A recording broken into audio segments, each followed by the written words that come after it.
In the beginning there was nothing, no light, no darkness, no sky, no earth, there was only God. And God spoke, "Let there be light." And light blazed forth, pushing back the darkness. This was the first day. God created the heavens and the earth. He made the sky and the seas. He gathered the waters, revealing dry land. Plants and trees sprang forth. This was the third day.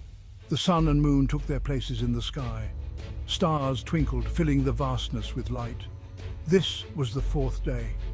God filled the waters with creatures of all kinds and birds that soared through the air. This was the fifth day. On the sixth day, God created animals to roam the land, and then he formed man from the dust of the ground. This was Adam, the first man. God planted a beautiful garden, the Garden of Eden, and from Adam's rib, God created woman. This was Eve, Adam's wife and companion. Together, they were to care for the garden and all the creatures in it.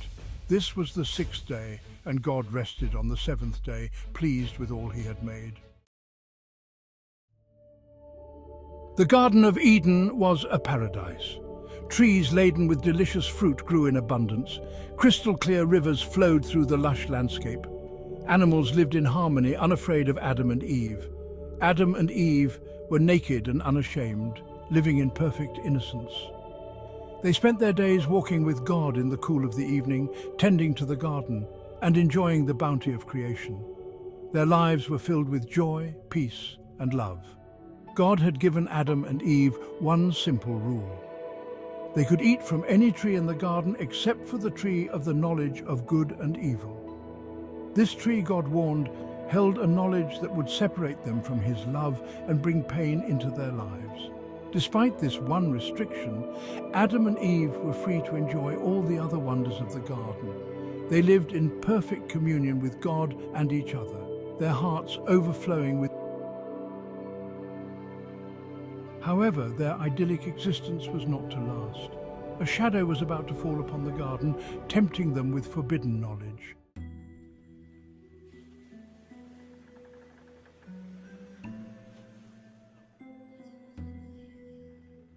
However, this serpent was cunning and deceitful. It slithered up to Eve and, in a voice as smooth as silk, questioned her about God's command.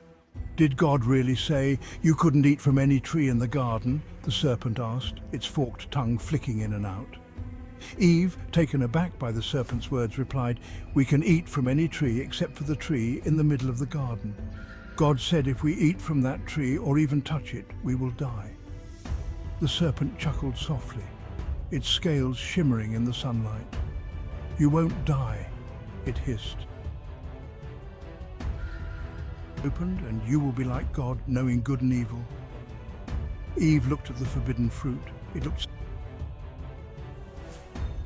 Words echoed in her mind, planting seeds of doubt and curiosity.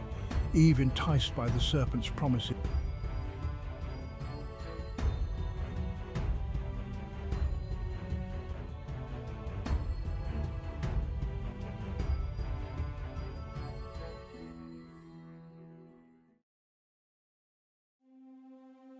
As soon as Adam and Eve ate the forbidden fruit, their eyes were opened. They became aware of their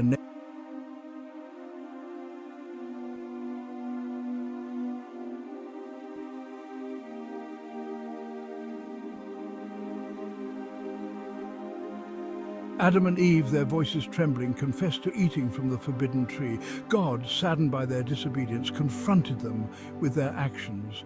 He cursed the serpent for its deceitfulness, promising that it would crawl on its belly and eat dust for the and Eve.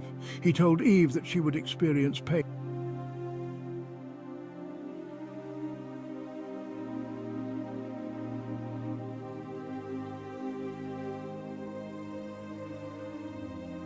Thistles would choke the land, making his work even more difficult.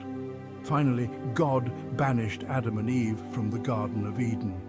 He placed a flaming sword at the garden's entrance to guard the tree of life and prevent them from returning. Adam and Eve were forced to leave the paradise they had known, their hearts heavy with the consequences of their sin. Life outside the Garden of Eden was harsh. Adam and Eve struggled to survive, their days filled with toil and sorrow. Despite their hardships, they found solace in their children. Cain, their firstborn, became a farmer, while Abel, their second son, became a shepherd. One day, Cain and Abel brought offerings to the Lord. Cain offered fruit off the ground, while Abel offered the firstborn of his flock. God looked favorably upon Abel's offering, but did not regard Cain's. This filled Cain with jealousy and anger, his heart consumed by bitterness toward his brother.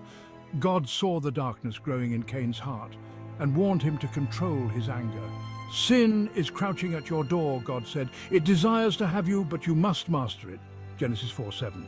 But Cain ignored God's warning. Cain lured his brother Abel out into the fields, and in a fit of rage he killed him. When God asked Cain about his brother, Cain lied, saying, "Am I my brother's keeper?"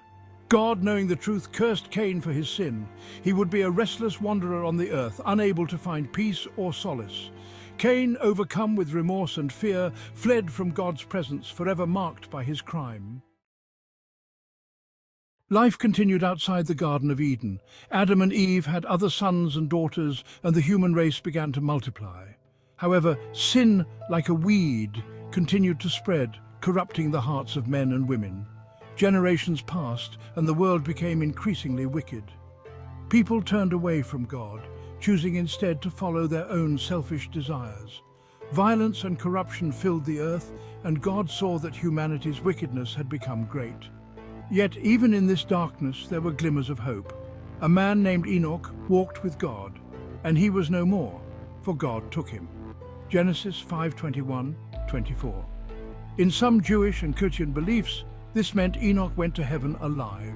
His life stood as a testament to the possibility of living a righteous life in the midst of a fallen world. However, Enoch's righteousness was a rare exception. The majority of humanity had abandoned God's ways, and the world spiraled further into chaos, depravity, and divination. This wickedness grieved God deeply, and he knew that something had to be done. Noah lived in a world far different from the paradise of Eden. Sin had woven its way through every aspect of life, twisting and corrupting the good that God had created. Violence was commonplace, and respect for human life had dwindled. The earth, once a testament to God's goodness, now groaned under the weight of humanity's sin. People had abandoned God's laws, embracing according to the book of Enoch. The line between good and evil had become blurred, with darkness threatening to consume everything. Yet amidst this darkness, Noah stood out. He was a righteous man, a beacon of light in a world shrouded in shadows. Noah walked with God, his heart filled with sadness at the wickedness he saw around him. He tried to warn people, to call them back to God, but his words fell on deaf ears. The world continued down its path of destruction, oblivious to the storm that was brewing. God, grieved by the wickedness of humanity, decided to cleanse the earth with a great flood. However, he saw Noah's righteousness and how he walked faithfully with God, and chose to spare him and his family. God spoke to Noah, giving him specific instructions for building an ark, a massive vessel that would withstand the coming destruction. Noah inside and out with pitch to make it waterproof. The ark was to be enormous, with 3 decks, many rooms, and a single window. God also commanded Noah to bring 2 of every living creature, male and female, into the ark to preserve them from the flood. Noah, trusting in God's word, immediately set to work. He gathered his sons, and together they labored tirelessly, carefully following God's instructions. People scoffed at Noah's ark, mocking his warnings of a flood. They couldn't imagine such a thing happening. But Noah remained steadfast, his faith unwavering as he prepared for the coming judgment. Finally, when Noah was 600 years old, the ark was complete, and when the flood came. Noah, his wife, his 3 sons, Shem, Ham, and Japheth, and their wives, along with all the animals, entered the ark. God shut the door behind them, sealing their fate and protecting them from the destruction to come. Then, the heavens opened, torrents of rain poured down upon the earth, a relentless deluge that continued for 40 days and 40 nights. The water rose higher and higher, engulfing the land, submerging mountains and obliterating everything in its path. The wicked people who had mocked Noah and ignored his warnings perished in the flood, along with the Nephilim. The earth was now a vast, watery expanse. Only the ark, a symbol of God's mercy and judgment, remained afloat. Inside the ark, Noah and his family waited patiently for the waters to recede, their hearts filled with gratitude for God's protection. The rain finally stopped. Slowly the floodwaters began to recede. The ark came to rest on the mountains of Ararat. Noah sent out a dove to see if the land was dry. The dove returned with an olive branch. God told Noah to leave the ark with his family and all the animals. Noah built an altar and offered sacrifices to God. As a sign of his covenant, God placed a rainbow in the sky. Whenever the rainbow appears in the clouds, I will see it and remember the everlasting covenant between God and all living creatures of every kind on the earth. Genesis 9:16.